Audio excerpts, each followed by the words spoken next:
Discussing about common topics আমাদেরকে প্রায় বিভিন্ন সময় বিভিন্ন জায়গায় হঠাৎ করে হয়তোবা অনেক কিছু নিয়ে কথা বলতে বলা হয়। যেমন যদি আপনি কোনো সভা সেমিনারে থাকেন, আপনাকে হয়তোবা ধরে দাঁড়িয়ে বলবে যে ভাই এটা নিয়ে একটু 2টা লাইন কথা বলে দেন। বা যদি কোনো আত্মীয়দের মধ্যে কোনো মহা সমাবেশে থাকেন, হয়তোবা মানে আত্মীয়দের মধ্যে আড্ডা হচ্ছে, অনেক বড় একটা ফ্যামিলি গ্যাদারিং হচ্ছে, ওখানে হয়তোবা কোনো বাচ্চাকে ধরে গিয়ে বলবো এই বাবু তুমি একটু গান গাও। এইসব জিনিস কিন্তু আমরা ফর্মালি ইনফর্মালি ইনফ্যাক্ট ক্লাসেও যদি কোনো টিচার জানে যে ও এটা করতে পারে, ওকে কিন্তু সামনে দাঁড়িয়ে কথা বলতে বলে দেয়। সো এই জিনিসগুলো কিন্তু আমরা প্রায় ফেস করেছি, আমরা সকলেই ফেস করেছি আমাদের লাইফে কম বেশি কোনো কোনোভাবে, ইন্ট্রোভার্ট বা এক্সট্রোভার্ট যাই হোক না কেন। কিন্তু মাঝে মাঝে এই জিনিসগুলো অনেক বেশি প্রাতিষ্ঠানিক রূপ নেয়, অনেক ফর্মাল জায়গায় আপনাকে অনেক কিছু বলতে বলা হয়, হয়তোবা আপনি জানেন কিন্তু প্রস্তুত থাকেন না বলার জন্য, অথবা হয়তোবা বলতেও পারবেন কিন্তু জাস্ট সংকোচ বোঝে কথা বলতে পারেন না। তাই এই আজকের এই ক্লাসটা discussing about common topics English কমিউনিকেশনের আরেকটা পার্ট নিয়ে আমি এসেছি নাজিয়া ফারহাদ তোমাদের সাথে গুরুকুল অনলাইন লার্নিংয়ে। সো ইংলিশ ক্লাসের পার্ট হিসেবে আমরা অনেক কিছুই পড়ছিলাম, তখন আমার মনে হলো যে আসলে মানে ইংলিশে কমিউনিকেট করার তো অনেকভাবে আমরা করে থাকি, কনভারসেশন করে থাকি, পড়ে থাকি, দেখে থাকি, কিন্তু এই যে মাঝে মাঝে আমাদেরকে বিভিন্ন জায়গায় বিভিন্ন কথা বলে ফেলতে হয়, যেমন সেটা সবসময় যে একটা স্টেজে উঠে মাইক হাতে নিয়ে কথা বলতে এমন কিন্তু না। অনেক সময় হচ্ছে আমাকে ধরো ওপিনিয়নে জিজ্ঞেস করা হলো, একটা জায়গায় আড্ডা হচ্ছে, হয়তোবা সম্প্রতি কোনো একটা ঘটনা ঘটে গেছে, হয়তোবা বাংলাদেশের খেলা হয়েছে, বাংলাদেশ হেরে গেছে, খুবই ডিসঅ্যাপয়েন্টেড, সবাই রেগে আছে, তখন আমাকে জিজ্ঞেস করলো আচ্ছা বলতো কালকে কেন খেলা হারলো। ধরেন যে আমি জানি যে কালকে হচ্ছে মুশফিক 0 রানে আউট হয়ে গেছে, বা রুবেল ঠিক মতো বল করে নাই, 3টা ক্যাচ মিস করছে, এই যে এই কথাগুলো এগুলো কিন্তু হয়তো আমি জানি, কিন্তু আমি ঠিক মতো বলতে পারছি না, বা ভালো মতো গুছিয়ে বলতে পারছি না, বা এই যে আমার ওপিনিয়নটা এটা জানাতে পারছি না, বা পুরো একটা বিশ্লেষণী যে কথাবার্তা বলা, অ্যানালিটিক্যালি জিনিসটাকে পর্যালোচনা করা, যে আসলে অনেকে অনেক খারাপ খেলেছিল কিন্তু আসলে ওই সাইডেররাও এত ভালো খেলেছিল, ওদের ব্যাটসম্যানরা এরকম এরকম রান করেছিল, এই যে পুরো জিনিসটাকে সাজিয়ে গুছিয়ে বলার একটা কথা, এগুলো কিন্তু খুব বেশি শেখার যে আছে ব্যাপারটা কিন্তু এমন না, কিন্তু অনেকেই আমরা বিভিন্ন ধরনের জড়তার কারণে এগুলো বলে উঠতে পারি না। সো এই জন্যই বিভিন্ন কমন টপিকে যখন আমাদেরকে বলতে বলা হয়, আমরা অনেক সময় অপ্রস্তুত হয়ে যাই, এত বেশি অপ্রস্তুত হয়ে যাই অনেকে ভয় পেয়ে যাই, আবার অনেকে অনেক সময় এটা নিয়ে হাসাহাসিও করে, যদিও হাসাহাসি করা একদমই উচিত না, এখানে না পারলে তেমন দোষের কিছু নেই। কিন্তু when it comes to discussing about something in English, when somebody is telling you to tell something in English, তখন কিন্তু জিনিসটা হচ্ছে অনেক বেশি ফর্মাল রূপ নেয়। যেমন এখন যদি আমাকে আপনারা কমেন্ট বক্সে কেউ প্রশ্ন করেন যে আপু tell something us about your educational life, তখন কিন্তু আমার এডুকেশনাল লাইফটা নিয়ে কথা বলতে হবে, যে আমি আসলে এখন কোথায় পড়ছি, আমি আগে কোথায় পড়তাম, আমি এসএসসি এইচএসসিতে কত পেয়েছি, খারাপ করলে কোনটাতে খারাপ করেছি, কোন সাবজেক্ট আমার ভালো লাগতো না, বা এই যে আমি পড়াশোনা করছি এগুলো নিয়ে আমি কী করতে চাই, and I have to do it all in English. এটা যদিও আমি আপনাদের সামনে ক্যামেরায় রেকর্ড করে ক্লাসটা নিয়ে আসবো, but if I have to do the same thing in here right now while standing on a stage, তখন কিন্তু জিনিসটা আমার জন্য অনেক ডিফিকাল্ট হয়ে যেতে পারতো, যে হয়তো আমি প্রিপেয়ার না, হয়তো আমি ভয় পাচ্ছি, এখন আমি এটা নিয়ে কীভাবে বলবো, আমি এটা বেশি কিছু জানি না। সো এই জন্য কিছু জিনিস নিয়ে সবসময় নলেজ থাকা জরুরি, বা সবসময় আমাদের আশেপাশে কী হচ্ছে এই সম্পর্কে জানা জরুরি, বা এখন কি কি জিনিস হচ্ছে বা কোন জিনিস নিয়ে সবসময় সবার জানা উচিত, সচেতন থাকা উচিত, এগুলো কিন্তু অনেক ইম্পর্টেন্ট। অবশ্যই এটার সাথে নলেজের অনেক বড় একটা সম্পর্ক আছে, যে আমি যেটা জানি সেইভাবে যেন সুন্দরকে সাজিয়ে বলতে পারি, একই সাথে বলার প্র্যাকটিসটাও কিন্তু আছে, যেন আমাকে দুনিয়ার যে কোনো টপিকই ধরিয়ে দেয়া হোক না কেন, আমি যতই কম যাই না কেন, আমি কিছু একটা বলে উঠতে পারবো। এই জন্য আমি আজকে এখানে কমন টপিক হিসেবে 3টা টপিক নিয়ে এসেছি, যেই জিনিসগুলো নিয়ে এখন আমাদের অনেক বেশি কথা হচ্ছে, হয়তোবা আমার কাছে হয়তোবা অনেকে জানতে চেয়েছে, বা আমি নিজে থেকে হয়তোবা অনেক বেশি এগুলো নিয়ে জানতে চাই বা সচেতন ফিল করি। তাই যেমন প্রথমটা হচ্ছে প্রোটেক্টিং দ্য এনভায়রনমেন্ট।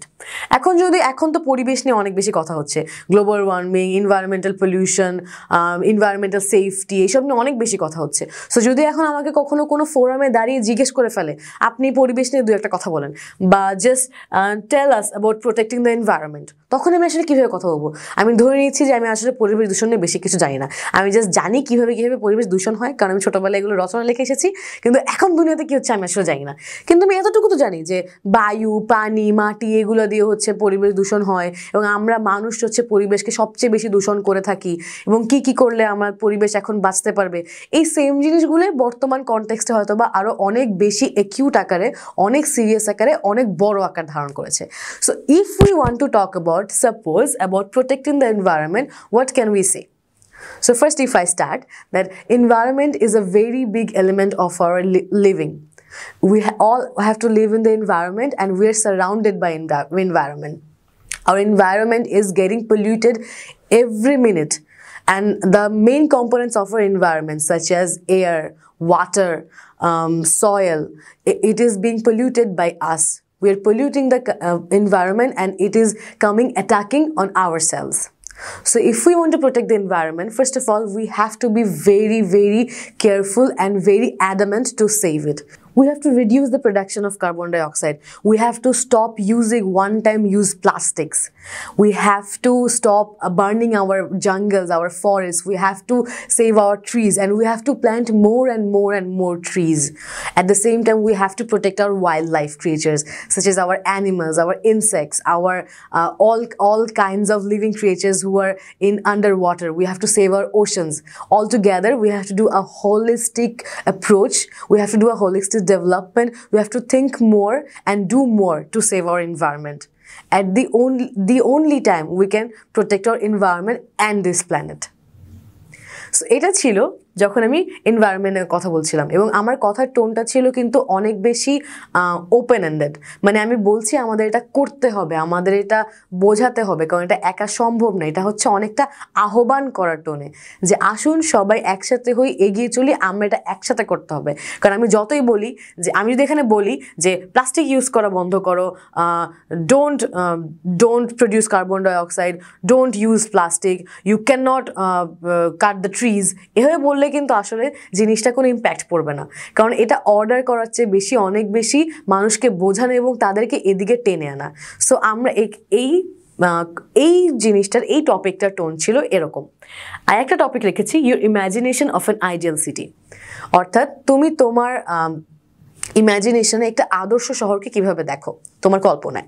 সো এই জিনিসটা কিন্তু অনেক বেশি অলিক একটা কথা। অলিক বলতে মানে যেই জিনিসটা আমি হয়তো বা চিন্তা করি, আমি চাই, হতেই পারে যে আমি চাই যে আমার স্বপ্নের শহরে যেন আকাশটার রং হয় লাল, এবং এটা তো কখনোই সম্ভব না, এটা তো খুবই অবাস্তব একটা কথা, কিন্তু আমি এটা চাই। এবং আমার কথাগুলো কিন্তু তখন এরকমই হবে যে I want the sky to be red in my city, but আসলে আমি এটা চাই না। আমি আমার নিজের শহরকে যেভাবে দেখি, if I have to explain about my city, I want to live in a city where there is of course safety for the citizens, where they can move and go anywhere at any time safely, where they can have their basic rights which they can receive properly, and the basic amenities a citizen have, such as education, food, shelter, healthcare, clothes. This should be free, and this should be enough so that nobody from rich to poor gets unserved. At the same time, in an ideal city, there should be enough space for children so that they can play and they can interact with each other.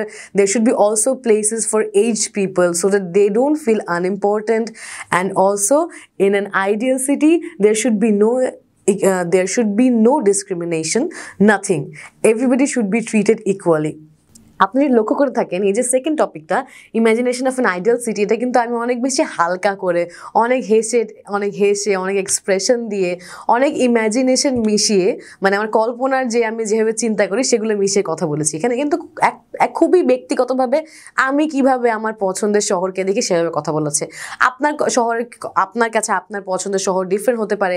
আমি যেহেতু ঢাকা শহরে বড় হয়েছি, আমার ইমাজিনেশনগুলো অনেক বেশি শহর কেন্দ্রিক। আপনি যদি মফস্বলের হন, আপনার চিন্তাভাবনা হয়তো বা ওইখানে আপনি যেখানে বড় হয়েছেন সেই কেন্দ্রিক হবে। আপনি যদি গ্রামে বড় হন, সেখানে কিন্তু এরকম হতে পারে your imagination of an ideal village.